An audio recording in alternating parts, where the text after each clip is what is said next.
ಒಮ್ಮೆ ನಾರದರು ಶ್ರೀಕೃಷ್ಣನನ್ನು ಕೇಳ್ತಾರಂತೆ, ಈ ಪ್ರಪಂಚದಲ್ಲಿ ಎಲ್ಲರೂ ಯಾಕೆ ದುಃಖಿಗಳಾಗಿರ್ತಾರೆ ಅಂತ.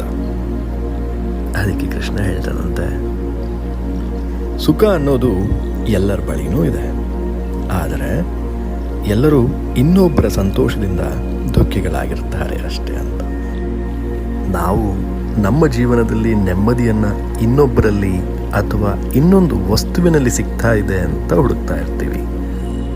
ಆದರೆ ಅದು ನಮ್ಮ ಮನಸ್ಸಿನ ಆಳದಲ್ಲಿ ಆಲೋಚನೆಯ ರೂಪದಲ್ಲಿ ಇರುತ್ತೆ ಅನ್ನೋದು ನಿಜವಾದ ಸತ್ಯ. ಆ ಸ್ಥಿತಿಯನ್ನು ಅರಿತಾಗ ಮನುಷ್ಯ ಮೌನಕ್ಕೆ ಶರಣಾಗ್ಬಿಡ್ತಾನಂತೆ. ಆಗ ಯಾರನ್ನು ದ್ವೇಷಿಸೋದೂ ಇಲ್ಲ, ಯಾರಿಂದ ಏನನ್ನು ನಿರೀಕ್ಷಿಸೋದೂ ಇಲ್ಲ. ಅದೊಂದು ರೀತಿಯ ಸತ್ ಚಿತ್ ಆನಂದದ ಸ್ಥಿತಿ. ನೀವು ಕೂಡ ಆ ಸ್ಥಿತಿಯನ್ನು ತಲುಪಬೇಕು ಅಂದರೆ ನಿಮ್ಮ ಈಗಿನ ನಿಜ ಜೀವನವನ್ನು ಒಪ್ಕೋಬೇಕು, ಹಾಗೆ ಇಷ್ಟಪಡಬೇಕು.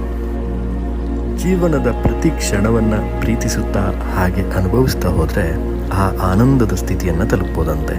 ನೀವು ಕೂಡ ಪ್ರಯತ್ನಿಸಿ, ಆನಂದದಿಂದಿರಿ. ಹರಿ ಓಂ ತತ್ಸತ್.